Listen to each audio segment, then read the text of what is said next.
Bible never promise, Bible उनसे प्रतिज्ञा नहीं करती जो उसकी सेवा करते हैं। बाइबल उनकी लिए प्रतिज्ञाएं करती है जो उससे प्रेम करते हैं। जो आंखों ने नहीं देखा, जो कानों ने नहीं सुना, जो मनुष्य के चित्त में भी नहीं आया, वह बातें परमेश्वर ने उनके लिए रखी हैं जो उससे प्रेम करते हैं।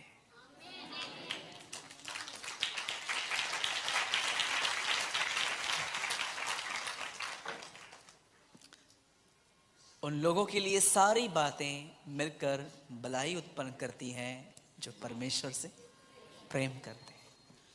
यीशु ने कहा, यदि कोई मुझसे प्रेम करता है तो वो मेरी आज्ञा को मानता है। मैं आप में से हर एक को इनकरेज करना चाहता हूं, be a lover of God, be a परमेश्वर से प्रेम करने वाले।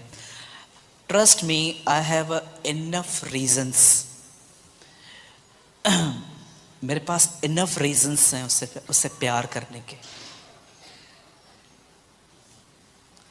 अगर आप मुझसे 14 साल पहले मिलते और अगर आप मुझसे पूछते, ब्रदर आप प्रभु से क्यों प्रेम करते हैं, तो मैं आपको सिर्फ एक रीजन दे सकता था, वो मेरे लिए बलिदान हुआ। लेकिन आज मैं आपको एक नहीं 2 रीजंस दे सकता हूं। एक, वो मेरे लिए बलिदान हुआ। सेकंड, अब वो मुझे अपनी तरह बना रहा है। आप जानते हैं इन दिनों में चर्च ने अपना दर्शन खो दिया है। The church has lost his vision. Habakkuk में लिखा गया है, परमेश्वर के वचन को पट्टियों पे इतना साफ लिख के दौड़ते हुए भी पढ़ी जाए कि अगर कोई दौड़े भी ना तो भी पढ़ पाएगा क्या लिखा हुआ है। इतना विजन क्लियर रख।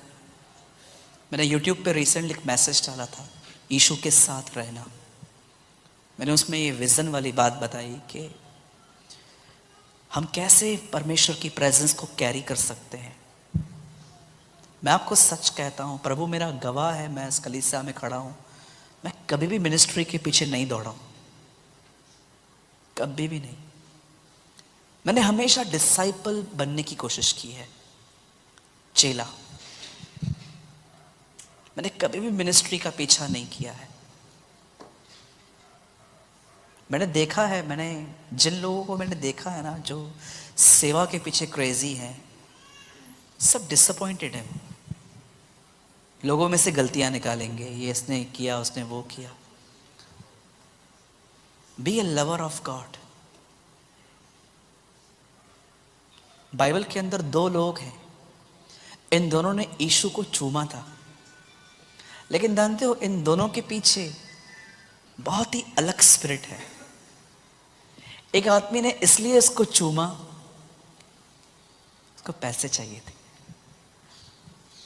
पर किसी ने उसके पांव को इसलिए चूमा क्योंकि वो उससे प्रेम करती थी।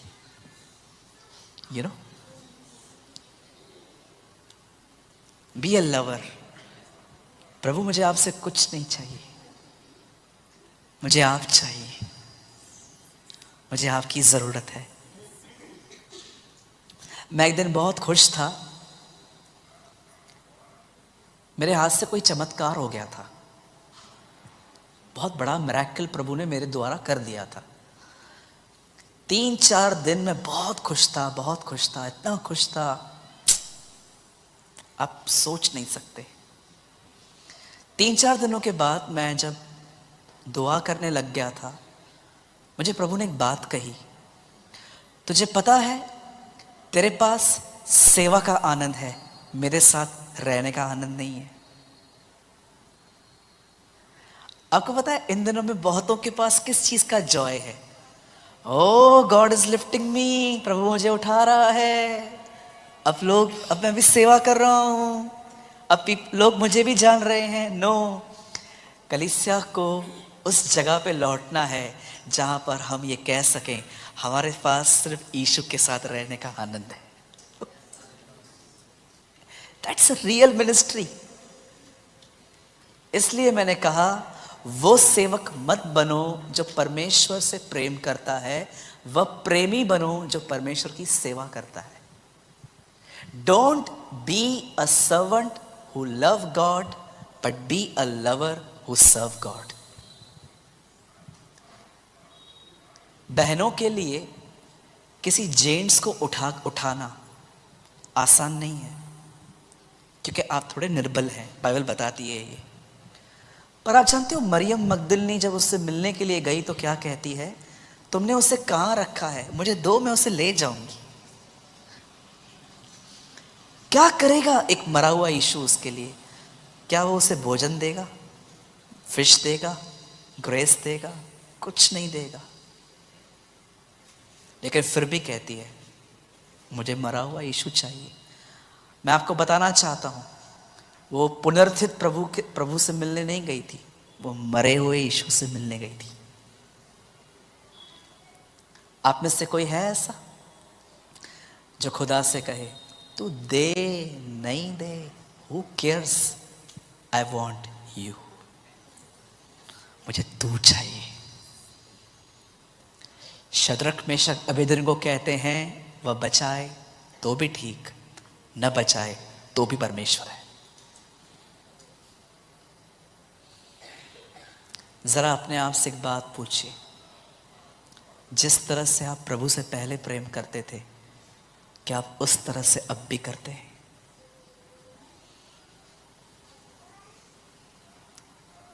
एक चर्च है रेवलेशन में, प्रभु उसको कहता है you have a so many good qualities. क्या तू काम करता है? मैं तेरे काम, धीरज, सब चीजों को जानता हूं, लेकिन फिर भी मुझे तुझे एक बात कहनी है, तूने अपना पहला सा प्रेम खो दिया है। You lost your first love.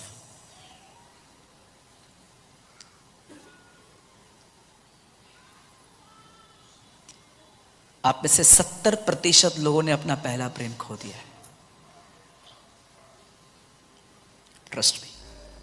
आपको चाहिए, आप मीटिंग के बाद मिलना, मैं आपको बताऊंगा आप कौन।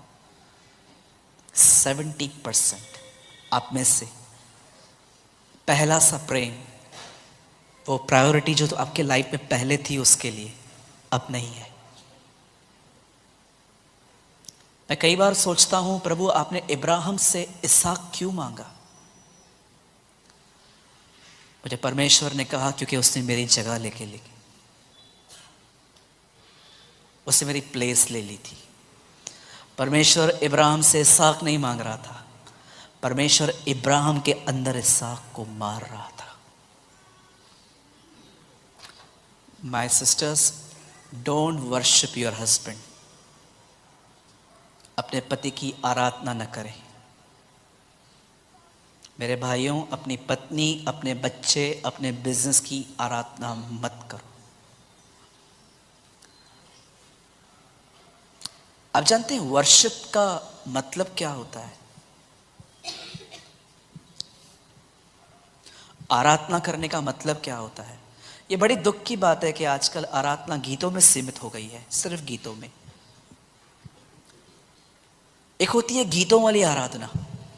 यीशु ने कहा ये होठों से मेरा आदर करते हैं पर इनके मन मुझसे दूर हैं।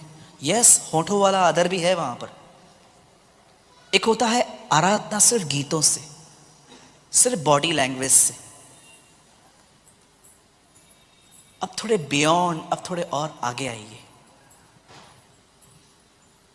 अब सीखिए कि वर्शिप एक्चुअली क्या है। आप जानते हैं वर्शिप क्या है? इब्राहिम जब अपने बच्चे को बलिदान करने जा रहा था, तब वो कहता है मैं और ये लड़का आराधना करके वापस आएंगे। ऊपर कोई गीत नहीं गाया गया। Worship, it's attitude of life. ये हमारे जीवन का एक एटीट्यूड होना चाहिए। खैर, ये मेरा मुद्दा नहीं था, मेरे मन में एक ख्याल आया, जस्ट मैंने उसको पास ऑन किया। अब मैं सिर्फ हाफ एन आवर के लिए आपके साथ बात करना चाहता हूँ, आधा घंटा, ठीक है? ओके, पक्का? यस, नो, नो, यस, कुछ भी? Okay, thank you. मैं चाहता हूँ आप सब ध्यान दीजिए। थोड़ा मैच्योर लेवल पे बात करेंगे अभी हम लोग, ठीक है। बहुत हल्के हल्के से बात की, अब थोड़ा कुछ हैवी लेंगे अभी। ध्यान दीजिएगा, इस बात को हमेशा याद रखिए, आपको मसीह जीवन में आगे बढ़ने के लिए दो चीजें रोज चाहिए। कैसे दुनिया में हमें टीच किया गया है कि अगर आपको जीना है तो आपको पैसे चाहिए चाहिए, वैसे ही मैं आपके मन में एक बात डालना चाहता हूं, अगर आप प्रभु में हैं तो आपको इन दो चीजों की एवरीडे नीड है। एक है इंकरेजमेंट, सेकंड है लीडिंग। मैंने देखा है जिन लोगों के पास ये चीजें नहीं है, एक अगुवाई और दूसरा उत्साह, मैंने देखा है वो बड़े ढीले लोग हैं इन दिनों में।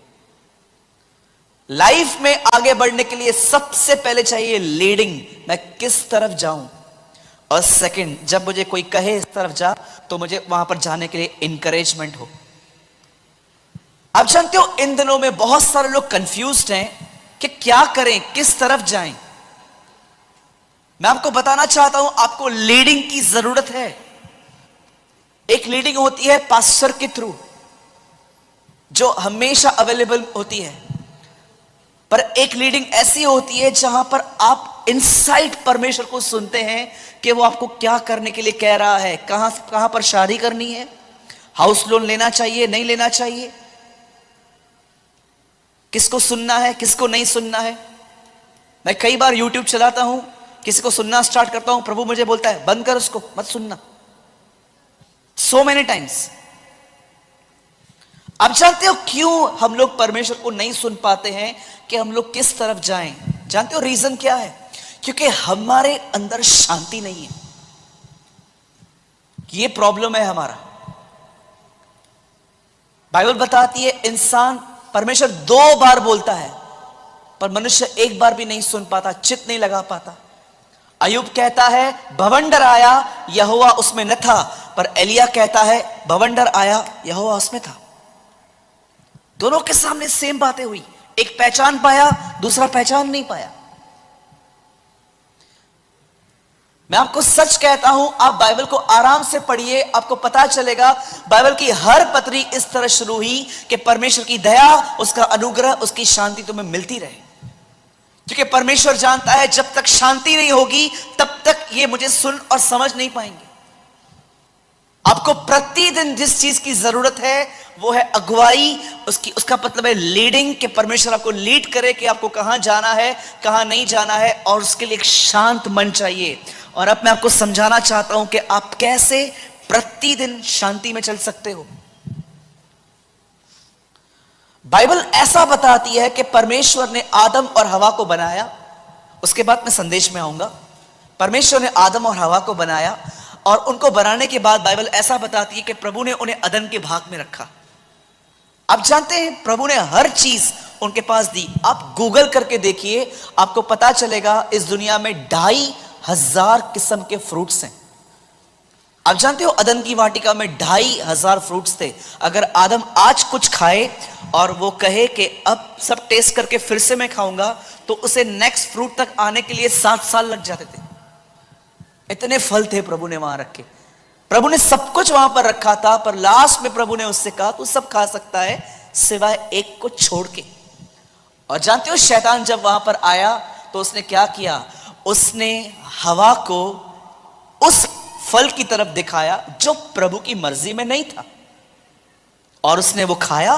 खाने के बाद वो वहां से, और इतने फल थे प्रभु ने वहां रखे। प्रभु ने सब कुछ वहां पर रखा था, पर लास्ट में प्रभु ने उससे कहा तू सब खा सकता है सिवाय एक को छोड़ के। और जानते हो शैतान जब वहां पर आया तो उसने क्या किया? उसने हवा को उस फल की तरफ दिखाया जो प्रभु की मर्जी में नहीं था, और उसने वो खाया। खाने के बाद वो वहां से, और खिलाया कैसे? प्रभु ने उससे कहा, शैतान ने उससे कहा खा ले, कुछ नहीं होगा, तुम नहीं मरोगे। वो झूठ आज भी चलता रहता है, बिंदास पाप कर, कुछ नहीं होगा। आज भी सेम बात हमारे दिल में आती है, अरे चलता है इतना, इट्स ओके, तुम निश्चय तुम्हें कुछ नहीं होगा, तुम खा सकते हो। मैंने नए नियम में एक ऐसा वचन देखा जब प्रभु ने एकदम ऐसा सेम वचन कि तुम ये करो तुम मरोगे। पौलुस कहता है अब जो शरीर में चलेंगे वे मरेंगे, पर जो आत्मा में चलेंगे वो जिएंगे। जब शैतान वहां पर आया तो उसने हवा को क्या दिखाया? वही चीज जो उनकी नहीं है। आप जानते हो आप अपनी शांति कैसे खोते हो? जो आपकी कमी घटी है, जो आपके जीवन में नहीं है, कंटिन्यू उस बात पर ध्यान लगाइए, आप अपनी शांति खो देंगे। Trust me. मैं कई लोगों से मिलता हूं तो मैं उनसे पूछता हूं कैसे हो brother? Oh I am fine, मैं अच्छा हूं। फिर जब मैं उनके साथ बैठता हूं, अब बताओ। क्या बताऊं, शादी हो ही नहीं रही है। आपको क्या प्रॉब्लम है? मेरी बीवी, सर दर्द है मेरा। आप कैसे हो? मेरा पति 10 रावण मरे ये पैदा हुआ। कुछ बीवियां ऐसे बोलती हैं, ओ ब्रदर मेरा पति चाय की पत्ती है, ये तो पता नहीं क्या क्या। आप जानते हो कई बार आप रास्ते पे लोगों से मिलोगे ना तो आपको वो बोलेंगे हम अच्छे हैं, लेकिन आप इनके घरों में जाओगे ना तो आपको पता चलेगा कुछ भी अच्छा नहीं है, सब बिगड़ा हुआ है। एक्चुअली देखा जाए तो वो सेम बात होती है। आज भी हवा का मन वहां लगाया गया जो चीज उनकी नहीं है। हम जानते हैं क्यों अशांत हैं, क्योंकि हम उस जगह पे मन लगा के रखा है जो चीज एक्चुअली हमारे पास नहीं है। दुष्ट आत्माओं का सबसे बड़ा काम जानते हैं क्या होता है? आपके ध्यान को वहां लगाना जो चीज आपके पास नहीं है। और जानते हो परमेश्वर क्या चाहता है? परमेश्वर यह चाहता है कि हम वहां से मन निकालें, हम परफेक्ट पीस में आए। जब यीशु का जन्म होने वाला था, बाइबल बताती है स्वर्गदूत नीचे आके एक गीत गा रहे थे, मनुष्यों में जिनसे वो प्रसन्न है शांति हो। पढ़ के देखिएगा, पीस बी अनटू गॉड, शांति हो। जानते हो शांति कैसे होती है? बहुत आसान है अगर आप शांति पाना चाहते हो तो। और मैं आपको सच कहता हूं, लिसन, जब आप 40 दिन की फास्टिंग करते हो उस टाइम पे आप स्ट्रांग नहीं होते हो इतने। मैंने 2015 में 150 दिन फास्टिंग की थी। मैं जस्ट आपको इंकरेज करने के लिए, लेकिन 2016 में मैं वीक था, मुझे गुस्सा आ रहा था फिर से। कई लोग कहते हैं फास्टिंग फास्टिंग फास्टिंग, बहुत अच्छी बात है, लेकिन याद रखना जब आप फास्टिंग में हो तब आप ताकतवर नहीं हो। जब आप 8 घंटे दुआएं करते हो तो भी आप ताकतवर नहीं हो। जब आपकी बाइबल स्टडी या बाइबल कॉलेज में से आप होकर आए हो तब भी आप स्ट्रांग नहीं हो। जानते हो आप स्ट्रांग कब हो? जब आप खुश हो। ट्रस्ट मी, जब आप हैप्पी हो ना, आपसे स्ट्रांग कोई नहीं है। इसलिए नेहम्याह कहता है प्रभु का आनंद मेरी ताकत है। Rejoice of the Lord is my strength. वो कहता है खुदा ने मुझे खुशी दी है, वो खुशी मुझे मजबूत बनाती है। आप जानते हो बाइबल में कौन सा वो लेटर है जिसमें सबसे ज्यादा आनंद के लिए लिखा गया? वो लेटर है फिलिप्पियों। और जानते हैं वो लेटर जेल में लिखा गया था। आप तब आत्मिक नहीं है जब आप फास्टिंग में हैं, जब आप प्रेयर में हैं, जब आप बहुत बाइबल पढ़ते हैं। याद रखना आप मजबूत तब हैं जब आप हैप्पी हैं, जब आप खुश हैं। एक दिन यीशु सिर्फ 8 दिन के थे। He was just 8 years old. 8 days, 8 दिन का था। इब्राहिम के खानदान में लड़कों का 8वें दिन खतना होता था। और जब यीशु खतने के लिए पहुंचाया गया, जानते हैं वहां पर क्या हुआ? इतने सारे बच्चे उस दिन नामकरण के लिए आए थे, इतने सारे बच्चे उस दिन खतने के लिए आए थे, लेकिन वहां पर एक व्यक्ति बैठा था, उसका नाम था शिमोन। और लिखा है प्रभु का आत्मा उस पर था। और जानते हो इतने सारे बच्चों में पवित्र आत्मा ने उससे कहा, तू वो बच्चा देख रहा है? वो नहीं, वो ही इज जीसस, वो यीशु है। और जैसे वो वहां पर गया, उसने बच्चे को उठाया और कहता है, हे परमेश्वर, मैंने आज तेरे उद्धार को देख लिया। आप जानते हैं, लिसन, अगर दुष्ट आत्मा अदन की वाटिका में हवा को यह दिखा रही है कि ये चीज तेरी नहीं है, तो याद रखना पवित्र आत्मा को हर जगह यीशु दिखाएगा। He showed Jesus in every place. दुष्ट आत्माओं का काम है आपको ये दिखाना कि आपके पास क्या नहीं है, लेकिन पवित्र आत्मा आपको हर जगह पर आपको जीसस शो करेगा। मैं जब मॉर्निंग में घर से निकलता हूँ, मेरे पास एक बाइक है और जब मैं उसमें बैठता हूँ, मैं हमेशा अपनी आंखें फर्स्ट में आसमान की ओर लगाता हूँ और मैं परमेश्वर को ये बात कहता हूँ, आज मैं परेशान नहीं होऊंगा क्योंकि मैं जानता हूँ अब सिंहासन पर है। I know you are on the throne, आप बैठे हैं। हमेशा याद रखिए, जब मूसा ने अपने हाथ ऊपर उठाए तो इज़राइल जीत रहा था। ये बात समझाने के लिए आपको उसने ये किया कि जब तक थ्रोन से कनेक्ट रहोगे जीतते रहोगे। जॉइस मायर ने कहा, when you are in problem go to throne not on the phone. जब आप परेशान हो तो थ्रोन के पास जाओ, फोन के पास मत जाओ, ठीक है। जब आप यीशु की तरफ देखेंगे आप परफेक्ट पीस में रहेंगे और आपको लीड मिलेगा कि आपको क्या करना है, आपको किस तरफ जाना है। मैं बहुत कोशिश करता हूं शांति में रहने की, शांत रहना है। शांत मन तन का जीवन है। शांत रहिए, करूंगा लेकिन मैं उसके साथ करूंगा क्योंकि मैं जानता हूं उसकी शांति मेरी ताकत है। जब आप शांत रहते हो ना, आपकी बुद्धि भी काम करती है। कितने लोगों ने यह वचन पढ़ा है, जो शांत रहता है वो समझ से चलता है। आमीन। कितने लोगों ने समझी ये बात? अशांत कैसे होते हैं हम? जब हम उन चीजों को निहारते हैं जो हमारे पास नहीं है, और शांति तब मिलती है जब हम यीशु की ओर निहारते हैं, उसके वचन पर अपनी आशा लगाते हैं। दैट इज अ रीजन, यही एक कारण है आपको शांति मिलने का।